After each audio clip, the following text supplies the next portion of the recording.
Hey, this is Steven from Wild Stuff. Welcome to the show. This video is my review of the PD36R version 2, a 1700 lumen flashlight from Fenix. I'll point out some of the main features, do some side-by-side comparisons with other similar models, and then we'll take it outside and shine it around a bit.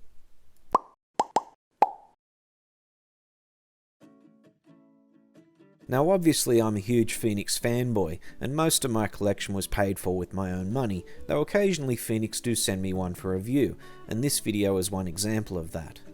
This doesn't mean, however, that I'm obliged to give it a glowing positive review, and I do my best to remain impartial and give negative feedback as well as positive. Also note, this will not be an overly technical review.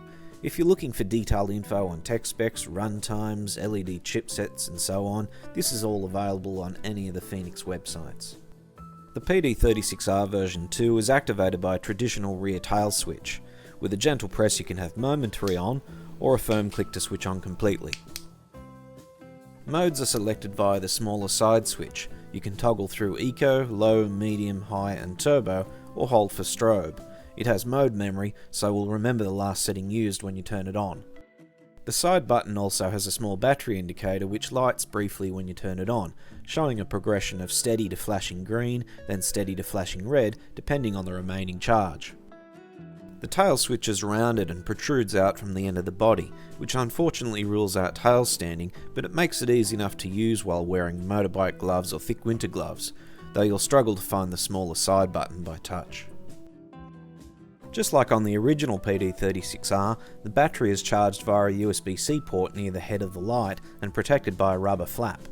As I've said in other reviews, these rubber flaps are fine when they're new, but after a year or so of knocking around in your trouser pocket, they deteriorate, warp and become useless, and you end up tearing the whole thing off. Now Fenix have introduced a new screw cover charging port on some of their other models, which I think is very nicely designed, but for the sake of a lower price and fewer moving parts, I much prefer just having the charging port on the battery itself, and just popping it out to charge when I need to. The battery is accessed by unscrewing the head of the light from the body, and inside you'll find a Fenix branded 5000 mAh 21700 battery, which is becoming very commonly used across the Fenix range. It's also the same one that came with the original PD36R. The reflector cone is reasonably compact, so the head of the light is the same width as the body, apart from a subtle bulge around the side switch with grooves to help with heat dispersion. It has a very smooth bezel, not tactically or aggressively styled at all, though I'm sure a smack in the face with it would still hurt. The PD36R version 2 also comes with a removable two-way pocket clip, which for example allows you to attach it to the peak of a hat.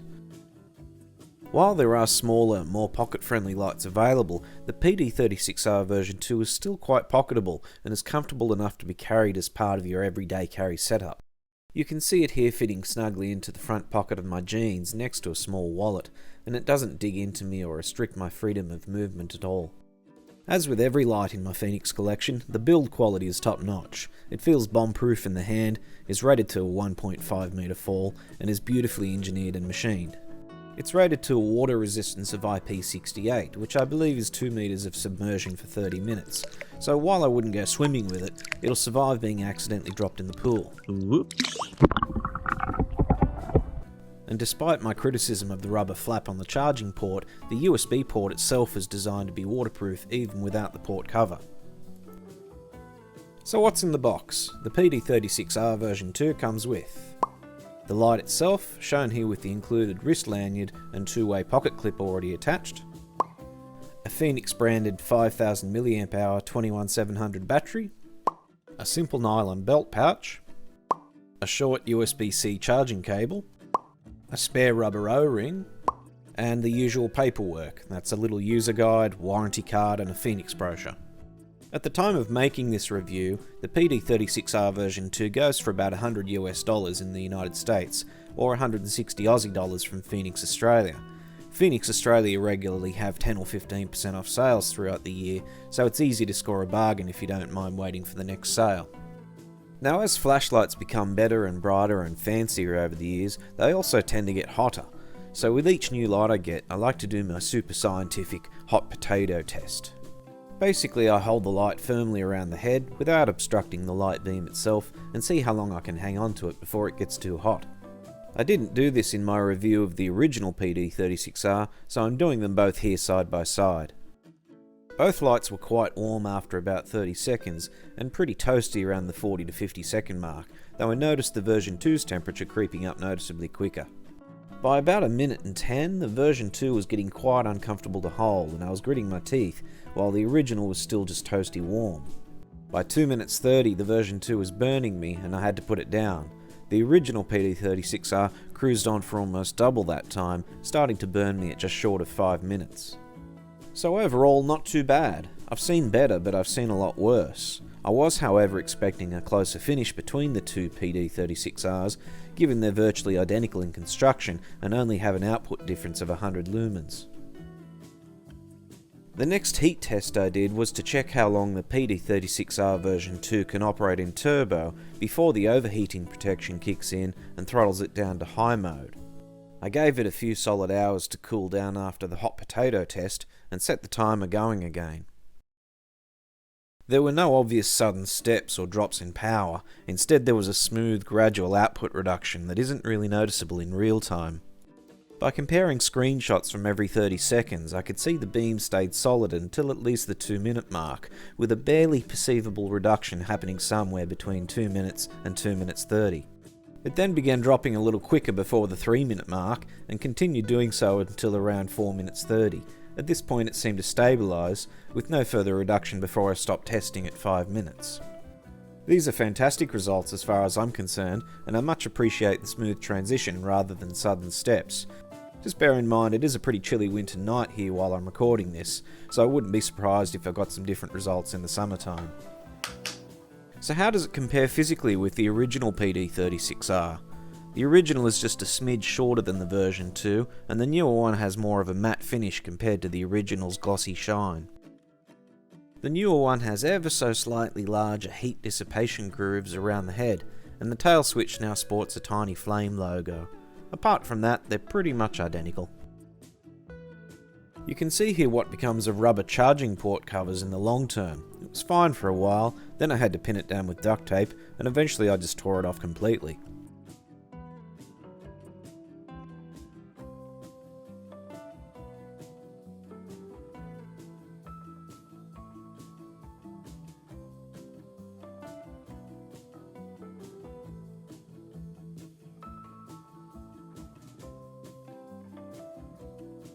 And now a side by side with my current favourite everyday carry light, the PD35 version 3. The PD36R version 2 is distinctly longer and wider, mostly on account of it taking a larger battery. The PD35 is missing the external charging port and rubber flap, which is perfectly fine by me.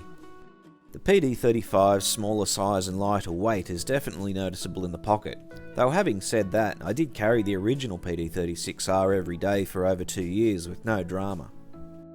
I have a full review of the PD35 version 3 on my channel.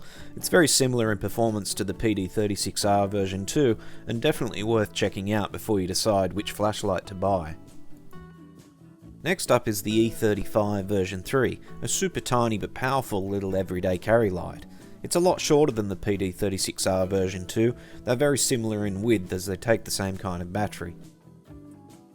They share the same side button, and the PD36R version 2 has a noticeably larger reflector cone.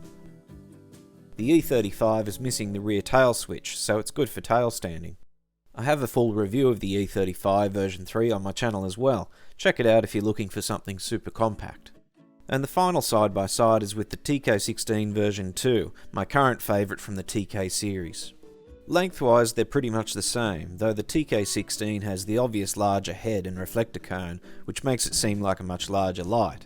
I wouldn't describe it as an everyday carry kind of light, though I can still fit it in my trouser pocket. The TK16 has a super aggressive striking bezel with the tungsten steel braking tips.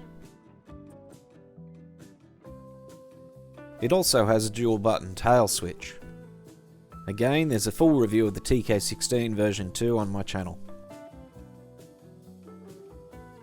So I've got a blank white wall about 6 feet away from the camera, and I'll start with just the PD36R version 2 in turbo mode. It has a very tight and focused hotspot, suggesting it has a good throw, and is more of a spotlight than a floodlight. I've deliberately underexposed the shot here so it appears a lot darker than it is to the naked eye. This is so we can see the shape of the hotspot without the whole picture being blown out and overexposed. So now I've added the original PD36R on the right. There's a massive difference in hotspots here, with the original being much wider and smoother and not as intense in the middle, despite the overall output being very similar. Now remember, this doesn't make one objectively better or worse than the other, it's just a different style of light beam. Next up we have a side-by-side with the PD35 version 3. These two lights are very similar, except the PD36R's hotspot is slightly narrower and a teeny bit more intense, and has a bit more side spill. The PD35 does have some side spill as well, but it's much fainter and barely shows up in this underexposed shot.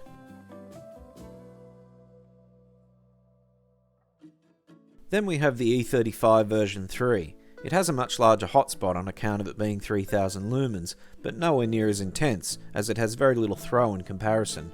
The hotspot and the side spill merge smoothly together to give it a softer, wider beam.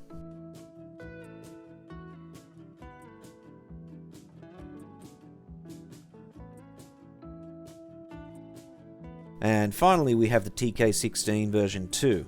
These are very close in terms of throw, so the hotspots should be equally bright in the centre, but the TK16 has the advantage of an extra 1400 lumens for a much larger hotspot.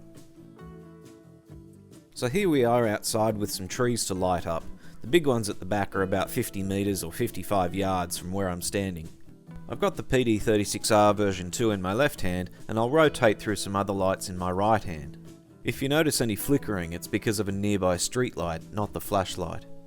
First, the original PD36R. Despite being very close in terms of overall lumen output, the version 2 has a tighter and more intense beam with a lot more throw. The original is much wider and softer. And now with the PD35 version 3. It's a close match, but the PD36R version 2 has a slight edge in terms of throw, a slightly tighter hotspot, and a bit more side spill.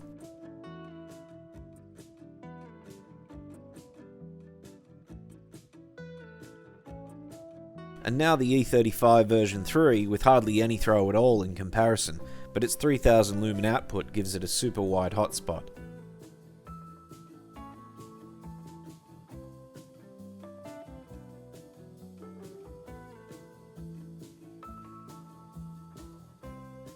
Now the TK16 version 2, which is the closest match in terms of throw but has an overall larger hotspot.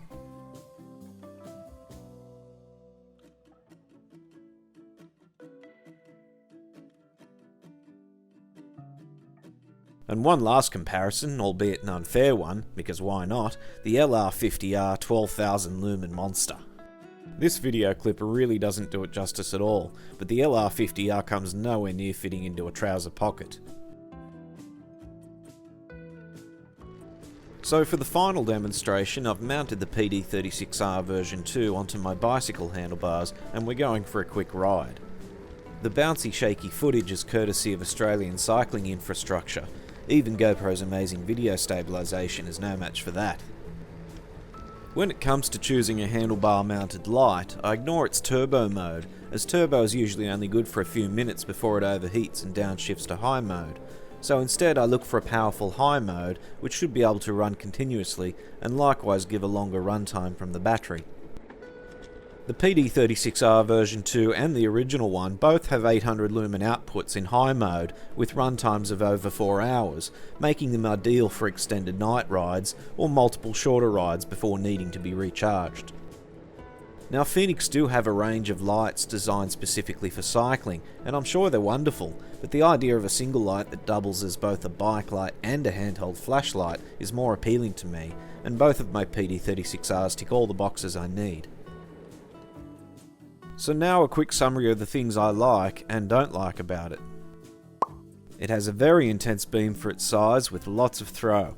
Off the top of my head, I think the PD36R version 2 has the longest throw of any straight cylinder shaped light in the Fenix lineup. By that I mean without an enlarged reflector cone that makes the head bigger than the body. It's quite compact and fits comfortably in the pocket. Yes, there are bigger and brighter lights available, but you can actually shove this in your front jeans pocket and wear it all day without feeling weighed down or overloaded. It has a great battery life. The 21700 battery does the job nicely and should easily outlast any comparable 18650 powered light. Turbo mode continues fine as the battery depletes. The battery indicator light had been showing a solid red for quite some time before I noticed that turbo wasn't packing quite the same punch as it has with a full battery, and it wasn't until well after the indicator began flashing red that turbo became ineffective, and further again from there until the light began to malfunction. Solid build quality. This is pretty much self-explanatory, same as every other Fenix light I own. It's built like a tank. It's great for bike riding. It goes well mounted on the handlebars and should run for over 4 hours at 800 lumens and 268 meters of throw. I even had an oncoming car flashing their high beams at me while I was testing this. Most 18650 powered lights will struggle to achieve these numbers. The two-way pocket clip can be useful. Given we can't tail stand the PD36R version 2, the two-way pocket clip can still be hooked onto something while facing upwards to achieve the same purpose. And the things I'm not so keen on. The annoying rubber flap. I've whinged about this in other reviews. I know Fenix wanted to keep the same classic look as the original PD36R, but these rubber flaps just don't survive prolonged regular use. I much prefer the simple direct-to-battery charging or their new concealed charging ports with a rotating screw cover. It can't tail stand. That would be a really handy feature on a pocket-sized light like the PD36R version 2. It is possible to make a flashlight with a rear tail switch that can also tail stand. Look to the PD32 2016 edition for an example. I thought that was a brilliant design. I hope we'll see it again someday. Until then, I'll just have to improvise an upside down hang with the two-way pocket clip. It gets hot somewhat quickly. Like I said in the review, I've seen better, but I've also seen a lot worse. Just know that if you plan to use turbo mode for more than just an occasional short burst, it's going to get hot. I also expected it to be pretty close to the original PD36R in this regard, given they're only 100 lumens different, but no, the heat difference was quite dramatic. There are now many other similar or better Fenix lights available. When the original PD36R was released, I think back in 2018, it was almost one of a kind, an amazingly powerful flashlight with 1600 lumens in a pocket-sized body with nearly 300 meters of throw and USB-C charging.